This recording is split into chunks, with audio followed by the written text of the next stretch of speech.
The first person I ever called when life frightened me was my mother. The last person she needed when her own life frightened her was me. That was not coincidence. That was 53 years of love returning to the place where it began. One lunch packed before sunrise. One scraped knee cleaned at the kitchen sink. One folding chair carried to another baseball game. One porch light left burning until I came home. One ordinary act of love at a time. My mother, Rebecca Watson, was not a complicated woman. She did not make speeches about loyalty. She did not demand gratitude.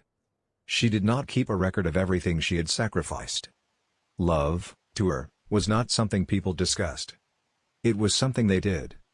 Quietly. Daily. Without waiting to be praised.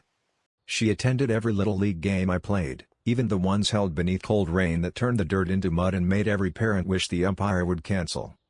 She brought her own folding chair. She carried a thermos of coffee and a blanket over her arm. She cheered when I struck out as though effort deserved the same celebration as victory. When I became old enough to feel embarrassed by the lunches she packed, she continued packing them anyway. A sandwich. Fruit. Something sweet wrapped in wax paper. And a note I pretended not to care about but always read twice. When I came home late as a teenager, she waited in the living room. Not because she wanted to punish me. Because she could not sleep until she heard my key inside the lock. My father died 12 years before the morning everything changed. It happened on a Wednesday in November. The kind of day that permanently changes the color of an entire month. Afterward, my mother grieved the same way she had lived. With dignity. With her chin raised. With more concern for everyone else than herself. She sold one of their cars to cover the funeral expenses and did not tell me until the paperwork had been completed. She kept the house running on a fixed income. She continued cooking Sunday dinner for anyone who arrived. She continued volunteering. She continued asking about everyone else's problems while hiding her own. For 12 years, she never once called me and said she was struggling. Not once. So when Rebecca Watson called me at 7:42 on a Wednesday morning and told me her chest felt strange, I did not hesitate. I did not weigh my schedule. I did not calculate how inconvenient it might become. I did not ask whether someone else could handle it. 53 years of that woman's love had not raised a man who paused when she needed him. It had raised a man who moved. Immediately. Without question. Without condition. What those 53 years had not prepared me for was the woman standing between me and the door. My name is Wesley Watson. I was 53 years old. I coached youth baseball on weekends. I had been married to Eve for 11 years. And for most of that marriage, I believed keeping the peace was the same thing as having peace. I was wrong. I simply did not understand how wrong until the morning my mother's heart began warning her and my wife decided her dinner plans mattered more. Wednesday, January 14th. 7:42 in the morning. I remember the exact time because I was standing in the kitchen watching coffee drip into the pot. Slowly. Almost reluctantly. As though even the coffee did not want the day to begin. My phone vibrated against the counter. The screen showed one word. Mom. I answered on the second ring. Morning, Mom. Wesley. Her voice was thin. Not weak exactly. Smaller. Rebecca Watson did not have a small voice.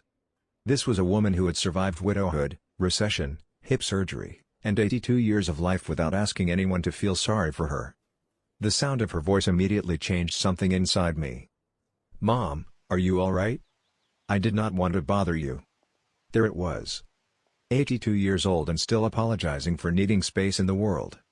You are not bothering me. My chest feels a little strange. I was already moving toward the hallway. What kind of strange? Tight. And my left arm keeps becoming numb. She stopped speaking. Mom? I am sure it is nothing. Stop. My voice came out more forcefully than I intended. I'm coming. Wesley, you have work. I said I'm coming. I ended the call. For exactly 3 seconds, I stood in the hallway and thought. My truck was at Kowalski's Auto on Flatbush Street. The alternator had failed the previous afternoon. Danny Kowalski said it would not be ready until Friday. My mother lived too far away to walk. An ambulance would have been the obvious solution, but she feared ambulances. My father's final ride had been inside one. The siren, the lights, the cold equipment, and the memory of following it through traffic had remained with her.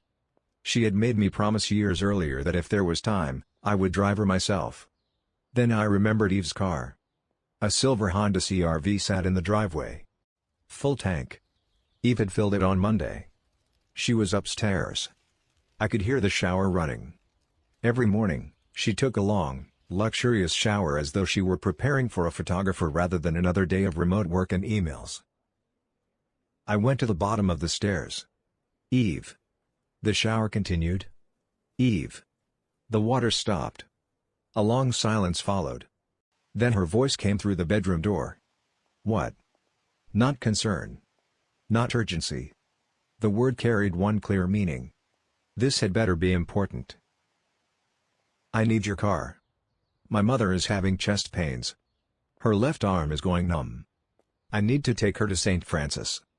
I'll return as soon as I can. Silence. Not the silence of someone thinking. The silence of someone who had already decided and was merely choosing how to express the refusal. 30 seconds later, Eve appeared at the top of the stairs. A white towel was wrapped around her hair. Her robe was tied tightly at the waist. Her face was completely unreadable. Wesley, I cannot today. For a moment, I believed she had misunderstood. My mother is having chest pains. I heard you. Her left arm is numb. Call an ambulance. You know she is afraid of ambulances after what happened to Dad. Then call somebody else. Eve was already turning back toward the bedroom. I have a full workday. I'm having dinner with Joanne and the girls tonight. I am not spending my entire day sitting inside a hospital waiting room. I stood completely still. Sometimes the mind refuses to accept a sentence the first time it hears it. It sends the words back, almost politely, and asks for a different meaning. Eve. My voice was quieter now. Her arm is going numb. Eve stopped. She turned halfway. Then she looked at me with an expression I would remember for the rest of my life. It was not concern. It was not guilt. It was inconvenience. She is your mother, Wesley. Not mine. Figure it out. She went back into the bedroom. The door did not slam. That almost made it worse. A slammed door would have meant anger. Some emotion. Some recognition that a human life stood on the other side of the conversation. Eve simply closed it gently. As though she had informed me we were out of milk. As though an 82-year-old woman's numb arm was a scheduling problem she had no room to accommodate. For one brief moment, I remained at the bottom of the stairs. Then I took out my phone. Clinton Webb lived 4 houses away. He was 71, a retired union electrician, and the owner of an old Honda Civic that looked tired but started every morning. Much like Clinton himself. He still shook hands properly. He still returned tools cleaner than when he borrowed them. He had known my mother for more than 20 years. At my father's funeral, Clinton sat in the front row. I called. He answered before the first full ring had ended. Wes, what's happening? Clinton, I need a favor. My mother is having chest pains. My truck is in the shop. Eve's car is not available. Can you take us to St. Francis? There was no pause. No questions about how long it might take. No schedule to review. No dinner reservation to protect. Give me 4 minutes. I'll be outside. That was all. 4 minutes. That was how long it took a man who was not related to my mother to choose her life over whatever he had planned. I called Mom back. I'm coming. Clinton is driving. Unlock the front door and sit down. Do you hear me? Sit down. Wesley, I do not want to make a fuss. Mom. She released a small sound. Almost a laugh. All right, baby. Clinton arrived in 3 minutes and 40 seconds. I counted. The drive to St. Francis Hospital took 9 minutes. Mom sat beside me in the back seat. She wore her good blue coat. She always dressed carefully when leaving the house, even for an emergency. Her small hand rested between both of mine. She kept apologizing. "I'm sorry to drag you out, Clinton. I was only watching the news. Was there anything good?" "Nothing ever is." Mom laughed. Actually laughed. I looked through the window at the cold Hartford morning. I felt gratitude for Clinton. And beside that gratitude, something else began forming. Something cold and quiet. Something wearing Eve's face. I did not examine it yet. I allowed it to sit there.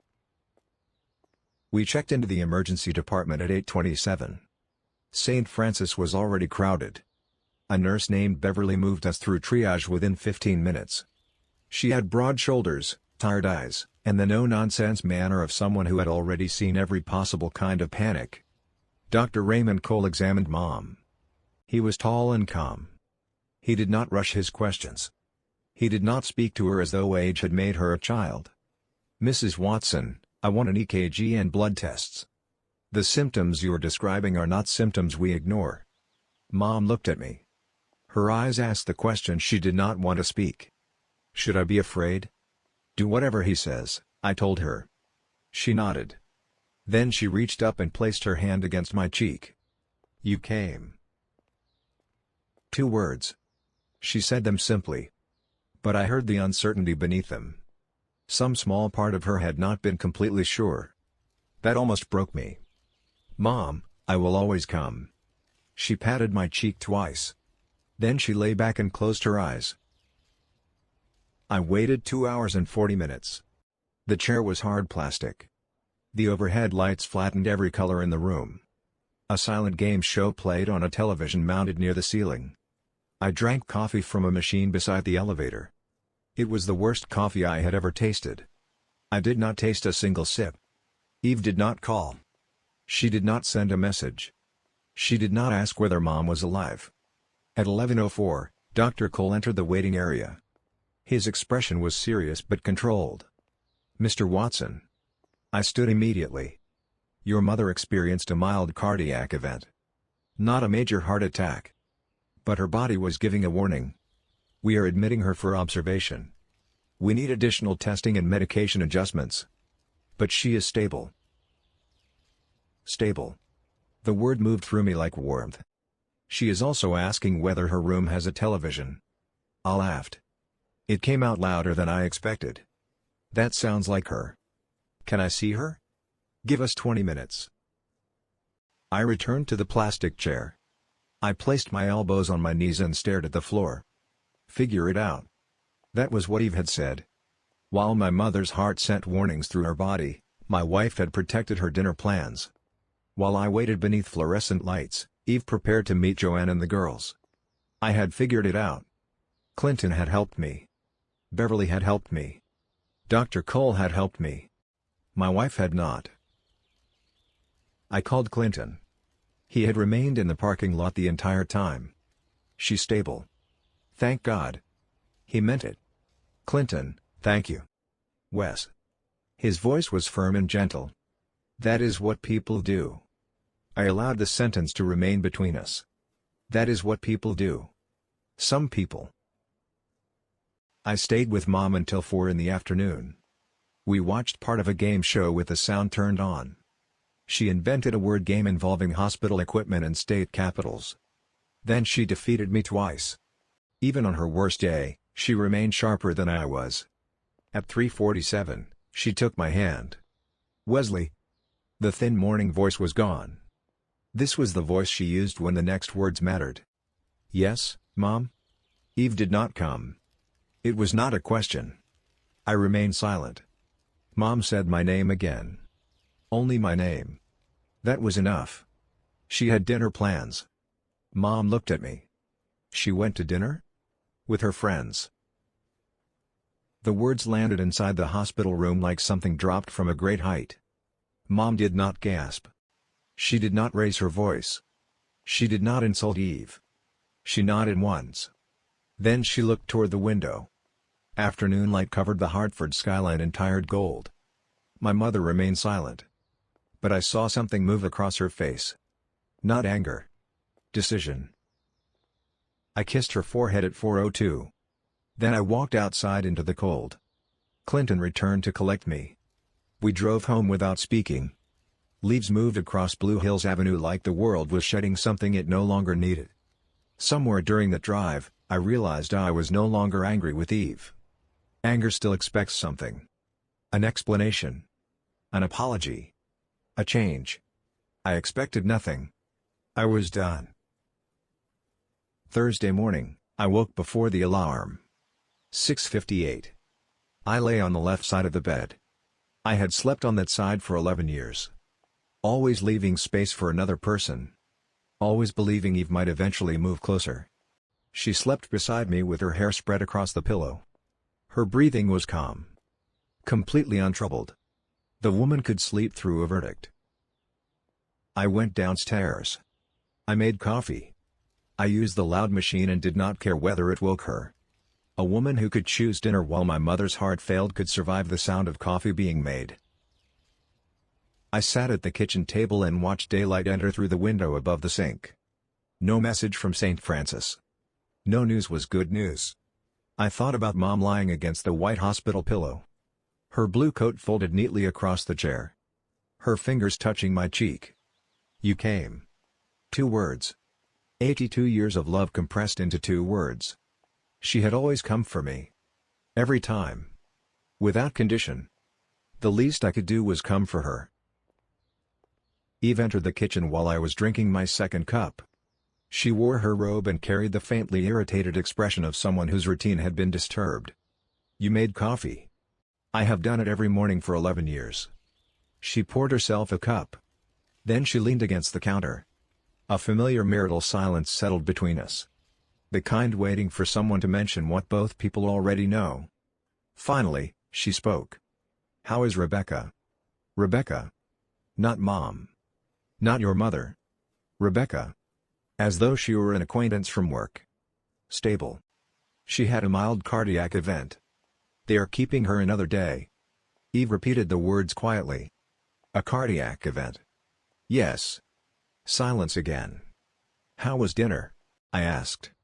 She blinked once. It was fine. Then, carefully. Yesterday was complicated for me. Complicated? The word remained between us. My mother's heart was sending distress signals. Eve was seated in a restaurant. But apparently the situation had been complicated. Wesley, I am trying to explain. Eve. I said her name the same way Mom had said mine. Only the name. Flat. Final. She stopped. I am not doing this right now. I want you to understand. I understood you yesterday. At the bottom of the stairs. You were perfectly clear. I rinsed my mug. Then I collected my phone, jacket, and the spare keys Clinton had given me. Where are you going? To see my mother. I did not look back. Clinton drove again. He asked no questions. He offered no advice. An old country station played softly through the speakers. Some friendships do not require constant conversation. They simply require presence. We arrived at St. Francis at 8:40. I'll wait here, Clinton said. You do not have to. He looked at me over the top of his glasses. I'll wait here. Some people show up. Remember who they are. Write their names somewhere permanent. Mom was sitting upright when I entered her room. Color had returned to her face. She had refused the hospital gown and changed into her own nightgown. Her reading glasses rested on the bridge of her nose. A crossword puzzle book lay open across her lap. The moment I stepped inside, she looked up. 7 letters. I stopped. What? Betray. I stared at her. She maintained a perfectly straight face. For the crossword, Wesley. I laughed so loudly that a nurse looked inside from the hallway. Perfect. Mom counted the boxes. Then she wrote the word. You always were the intelligent one. I am your only child. And still the intelligent one. We sat together in comfortable silence. She completed 2 more clues. I drank hospital coffee that tasted like regret. I did not complain. That room was exactly where I wanted to be. Eventually, Mom closed the puzzle book. She placed it on the bedside table. Then she folded her hands in her lap. I want to call Paul this morning. Paul Logan had handled my father's estate. He had practiced law in Hartford County for 31 years. He was precise, careful, and unusually skilled at listening. He had written Mom's will 6 years earlier. I kept my voice cautious. "All right. I have been thinking since yesterday." "Mom, you do not need to." Wesley Andrew Watson. My full name. I had not heard all 3 parts since I was 17 and came home 40 minutes past curfew. Do not finish that sentence. I closed my mouth. Mom looked at me through the soft morning light. For one moment, she appeared younger. Or perhaps she simply appeared exactly as she always had. The woman who made birthday cakes. The woman who waited beside ball fields. The woman who buried her husband and still remembered to feed everyone else. "I have worked my entire life," she said. "Your father and I saved. We went without things. We built something carefully because we wanted it to mean something after we were gone." She paused. "I want it to go to the people who showed up." I said nothing. "Eve did not show up, Wesley." "I know. Not only yesterday." She picked up the crossword book, not to complete it, but to hold something. "She did not come to your father's funeral until the service had nearly begun. She did not help when I had hip surgery. She did not visit 2 Christmases ago when I had the flu and you left dinner to check on me. And yesterday, when my heart was failing, she went to dinner." Every example landed like a stone entering still water. Slow. Heavy. Impossible to retrieve. Mom was correct. She had always been correct. I had been making excuses because admitting the truth about my wife would require admitting the truth about my marriage. "Mom. I am not angry." The remarkable thing was that she was not. Her voice remained calm. "I am simply accurate." She reached for her phone. From inside her glasses case, she removed a small folded piece of paper. Paul Logan's direct number was written in her neat handwriting. My mother had prepared. She did not make impulsive decisions. This had been growing for longer than one hospital stay. "Would you like me to leave the room?" I asked. She considered it. Then she shook her head. "No. Stay." One word. Everything inside me became still and grateful. She called at 9:22. Paul answered on the second ring. "Paul Logan." "Paul, this is Rebecca Watson. I hope I am not calling too early." "Mrs. Watson." His voice warmed immediately. "It is never too early for you. How are you?" "I am in St. Francis Hospital." A brief silence followed. "I am sorry to hear that. Is it serious?"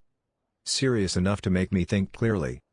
Even then, calling her lawyer from a hospital bed after a cardiac event, dignity filled her voice. It was not performance. It was the kind of grace built across 82 years of doing the right thing even when it cost her. "Paul, I need to revise my estate documents. The will in particular." Professional silence followed. Not delay. Absorption. "Of course. Would you prefer to come to my office after you are discharged?" "No. I would like you here today. I have specific changes. I can arrive at 2. "Perfect." She looked toward me. "My son will be present."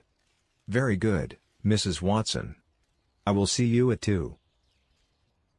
Mom ended the call. Then she opened the crossword book as though she had not just changed the direction of several lives. I sat with my throat tight. "Mom." My voice was quiet. "You do not have to do this for me." She did not look up. "I am not doing it for you." She filled in one square.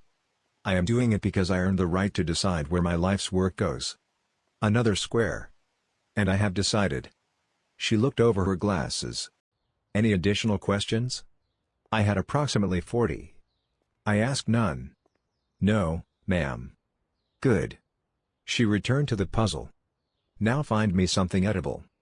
Whatever they served for breakfast tasted like a decision somebody regretted. I looked at her. Small. Sharp. Magnificent. Wearing her own nightgown inside a Hartford hospital room and filling crossword squares as though the world owed her nothing. I had spent 53 years trying to become worthy of that woman. In that moment, I hoped I was finally getting close. Paul Logan arrived at 1:58. Charcoal suit. Silver hair. Leather briefcase. A yellow legal pad and a pen that probably cost more than my truck's alternator. He shook my hand. Then he sat across from Mom. I remained in the corner. Quiet. A witness.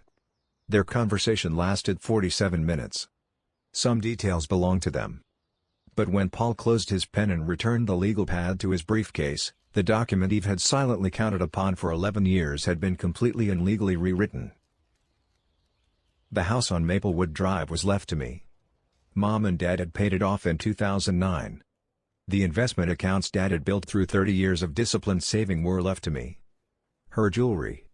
The furniture. The family photographs. The tools in Dad's garage. The 1967 Ford Mustang he spent 4 years restoring. A car that still smelled like him on warm days when the garage door opened. All of it was left to me. $20,000 was designated for the Hartford Animal Shelter on Brainerd Road. Mom had volunteered there every third Saturday for 11 years. That was who she was. Even while deciding what happened after her death, she remembered animals with no one else to protect them. Eve's name appeared nowhere. Not once. Not as beneficiary. Not as representative. Not as trustee. Not as anything. She had said my mother was not her problem. Legally, Mom had agreed. When Paul stood to leave, he shook my hand. Then he looked across the room at my mother, who had already returned to her crossword. Your mother is one of the sharpest people I have met in 31 years of practice. I looked at her. Yes. I know. I have always known.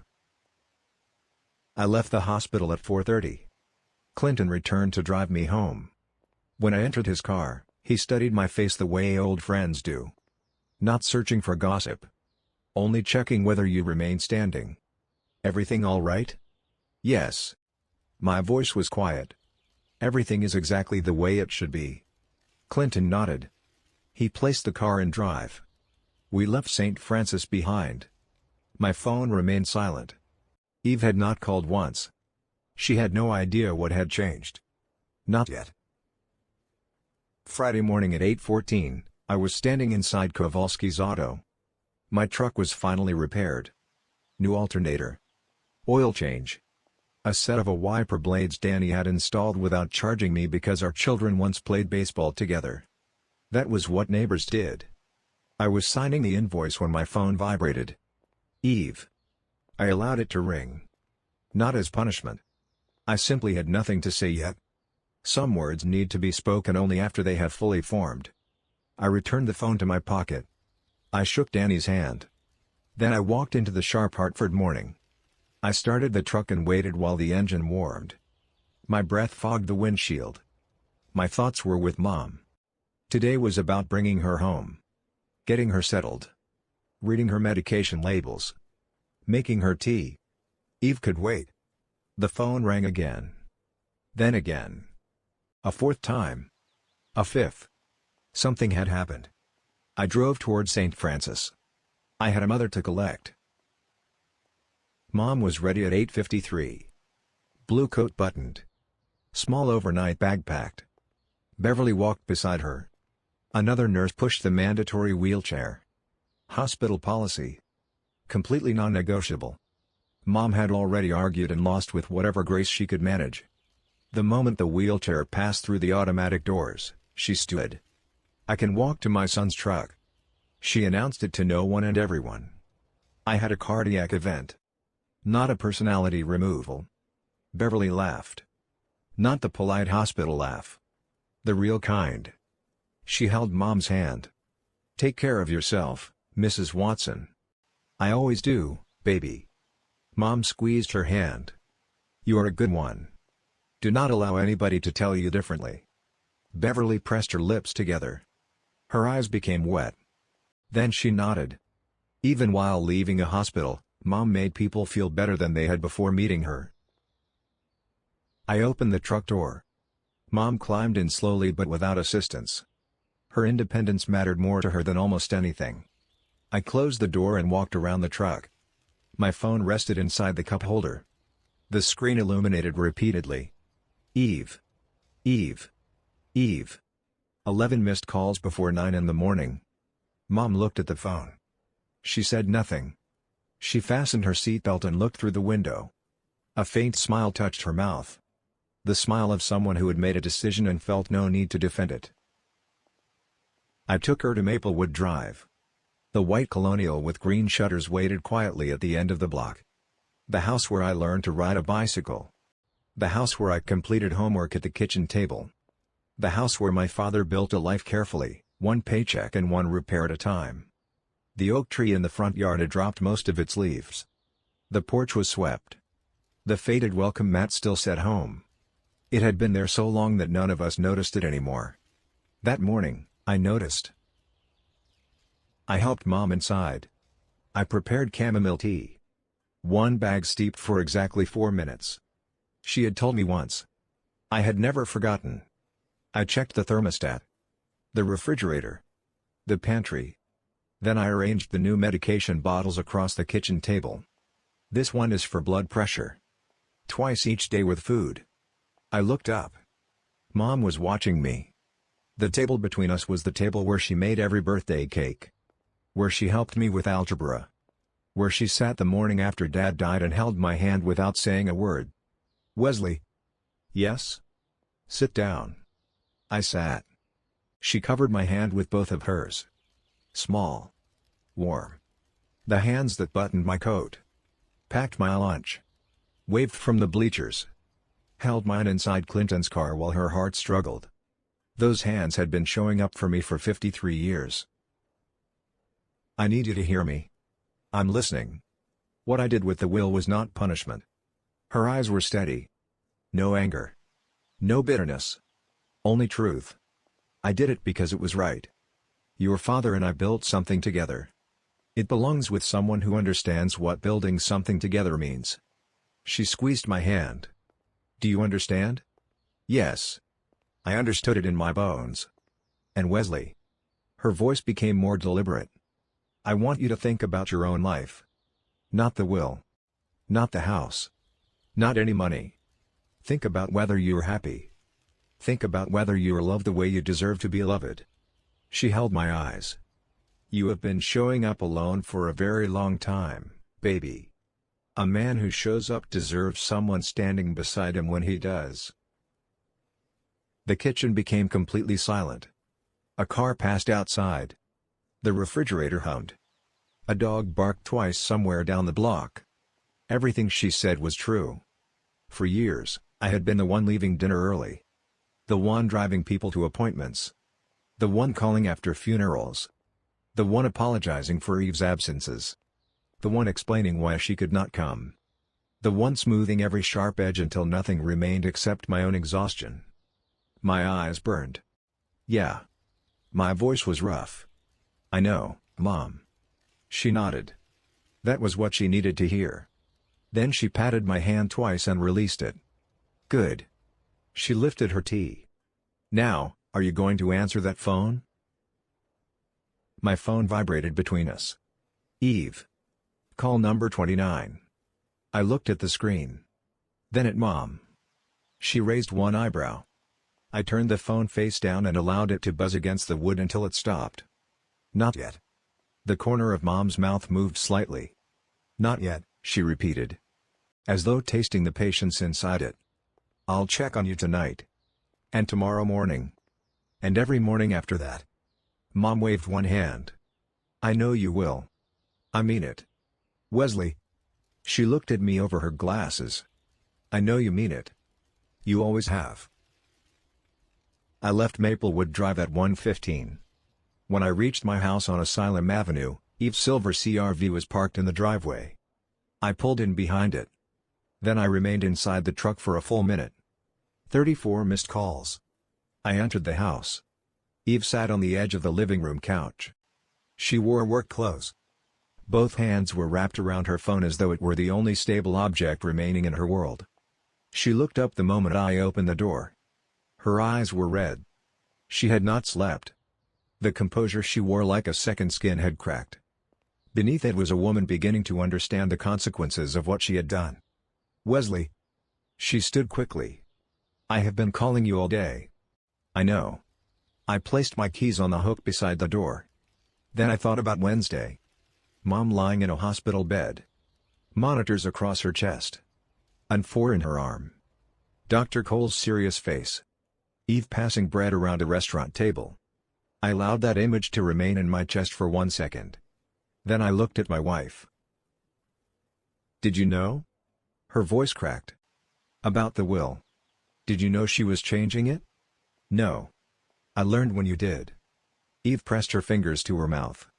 She attempted to rebuild her composure. When she spoke again, her voice was quieter. But fear ran through every word. Real fear. The fear that arrives when consequences finally catch the choices that created them. She removed me completely. Paul Logan's office called because I was listed in the earlier documents. They confirmed that everything had been changed. "Wesley, do you understand what this means?" "Everything we expected." "Eve." My voice was calm. "I understand exactly what it means." "Then talk to her." Her composure slipped. "Ask her to reconsider. Tell her it was a misunderstanding. Tell her I intended to come to the hospital. You only what?" She stopped.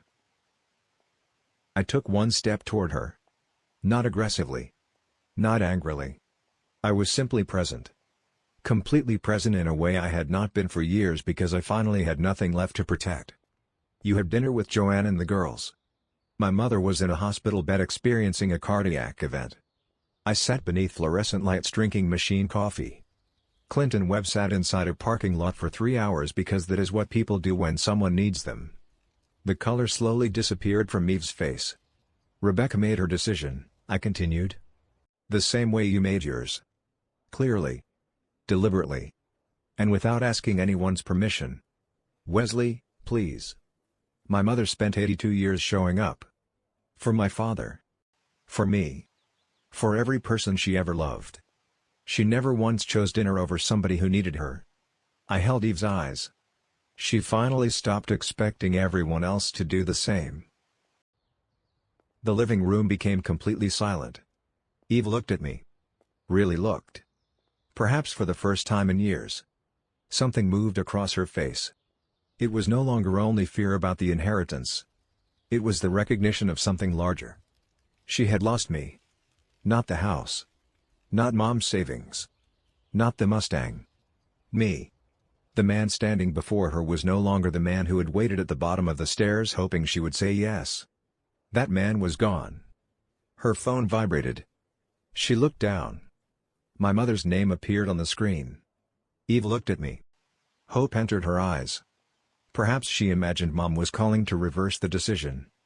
Perhaps to apologize. Perhaps to offer her one final opportunity. I looked back at Eve. For 1 second, I felt the final thread I had held for 11 years become loose. It did not break with anger. It simply released. I picked up my keys. "I'm going to check on my mother." I opened the front door. Cold air entered the house. Clean. Honest. Free. Before stepping outside, I turned once more. Eve remained in the center of the living room. My mother's name still glowed on the screen. 38 calls of consequence were written across Eve's face. I felt no satisfaction. Only clarity. You should probably answer that. Then I closed the door. I stood on the porch and exhaled. Not an ordinary breath. The kind that rises from somewhere so deep you did not realize you had been holding it for years. The January air touched my face. For the first time in a long time, I felt nothing inside me arguing against what I knew. No anger. No bitterness.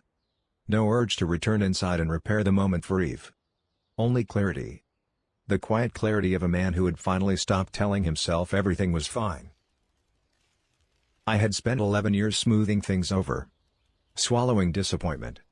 Explaining absences. Sleeping on the left side of the bed and leaving room for a woman who never moved toward me. I told myself that every marriage experienced difficult seasons.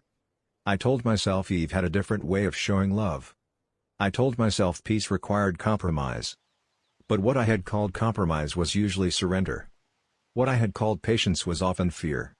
What I had called marriage had become endurance. I had not been married for 11 years. I had been enduring for 11 years. There is a difference. The hospital did not create that truth. My mother's cardiac event did not suddenly transform Eve into somebody cruel. It exposed what had always been there. Rebecca Watson lying beneath hospital lights while her daughter-in-law passed the bread basket at dinner did not plant a seed inside me. It burned the entire field. And when the smoke cleared, I could finally see what had been growing there. I walked to my truck. The engine started immediately. An old song played softly through the radio. Something my father used to hum on Saturday mornings while working inside the garage. I allowed it to play. I made only one decision that night. I was not going back into that house. Not that night. And somewhere inside the place where people understand truths before they are ready to speak them aloud, I knew it would not be only one night. I drove back to Maplewood Drive. Mom's porch light was on. Of course it was. For 53 years, that light had been waiting for me. I entered quietly. Mom sat in her chair with a blanket over her knees. Her crossword book rested in her lap. The television played softly. She looked up. "You came back." I said I would. "I know." She moved the newspaper from the chair beside her. "Sit." I sat. For several minutes, neither of us spoke. I listened to the clock ticking. To the furnace moving warm air through the old house. To my mother breathing beside me. Steady. Alive. That was enough. Eventually, she asked. Did she answer? I do not know. Mom nodded. I called to tell her myself. What did you say? The truth. That the will was my decision. That you did not pressure me. That my money was never hers to expect. And that her treatment of you mattered more to me than her treatment of my estate. I looked at Mom. Was she angry? She cried. Did that change your mind? Mom looked almost offended. No. Then she softened. Tears tell you somebody is hurting. They do not automatically tell you the person is right. She returned her attention to the television. After a moment, she said. You can stay here tonight. I know. You can stay longer if you need. I know. You do not need to decide everything tonight. I know. Mom looked at me. You are saying that a great deal. I had a good teacher. She smiled. Then she reached for my hand. For the second time that week, my mother held me while the shape of my life changed. People often believe revenge is loud. A door slammed. A public confrontation. A ruined reputation. A final speech designed to leave another person speechless. But what happened inside our family was not revenge. My mother did not rewrite her will to hurt Eve. She rewrote it because her life's work belonged where loyalty had been demonstrated. I did not leave the house because I wanted Eve to suffer. I left because remaining would have required me to betray the truth I had finally accepted. Consequences are not revenge. Boundaries are not cruelty. Choosing yourself after years of being neglected is not selfishness. Some people spend their lives making withdrawals from relationships into which they never deposit anything. They take time, care, patience, forgiveness, security. They assume the account will never close. Eve had been withdrawing from our marriage for years. I continued covering the balance. Until the morning my mother called. Until Eve stood at the top of the stairs and told me to figure it out. That sentence did not create the emptiness. It merely forced me to look inside the account. There was nothing left. My mother taught me that love is presence. Clinton taught me that friendship does not need blood to become family. Eve taught me that a marriage can continue long after mutual care has ended. And the hospital taught me something I should have learned years earlier. When life becomes frightening, pay attention to who moves toward you. Not who explains. Not who promises later. Not who asks whether somebody else can handle it. Who moves. Who answers. Who arrives. Who remains inside the parking lot for 3 hours without being asked. The first telephone call I ever made during a crisis was to my mother. The final crisis call she needed to make was to me. I answered. Not because I expected an inheritance. Not because I knew her will would change. Not because duty required it. I answered because she was my mother. Because she had answered every call my life had made for 53 years. Because love had already taught me what to do before the phone ever rang. That is the legacy Rebecca Watson gave me. Not the house. Not the investment accounts. Not my father's Mustang.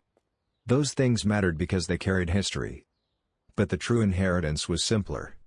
Show up. When somebody you love is frightened, show up. When helping is inconvenient, show up. When the room is uncomfortable, show up. When nobody is watching, show up. Do it often enough in one day, when you need someone, you may discover that love remembers the way home. I spent that night beneath the roof where my childhood had unfolded. The same porch light glowed outside. The same floorboards creaked beneath my feet. The same clock marked the hours. But I was not the same man who had entered the hospital 2 days earlier. That man believed peace meant avoiding conflict. The man lying awake inside his mother's guest room understood something different. Peace does not come from pretending everything is acceptable. Peace comes after the truth has been spoken and you finally stop arguing with it. Before closing my eyes, I heard Mom moving slowly through the hallway. She paused outside my door. "Wesley?" "Yes, Mom? You all right?" I looked through the darkness. For 53 years, she had asked that question. After every fall. Every disappointment. Every funeral. Every moment I tried to pretend I was stronger than I felt. This time, I answered honestly. "I will be." Mom remained outside the door for another second. Then she said, "I know you will." Her footsteps continued down the hall. I closed my eyes. And for the first time in years, I did not leave room beside me for someone who had never truly been there.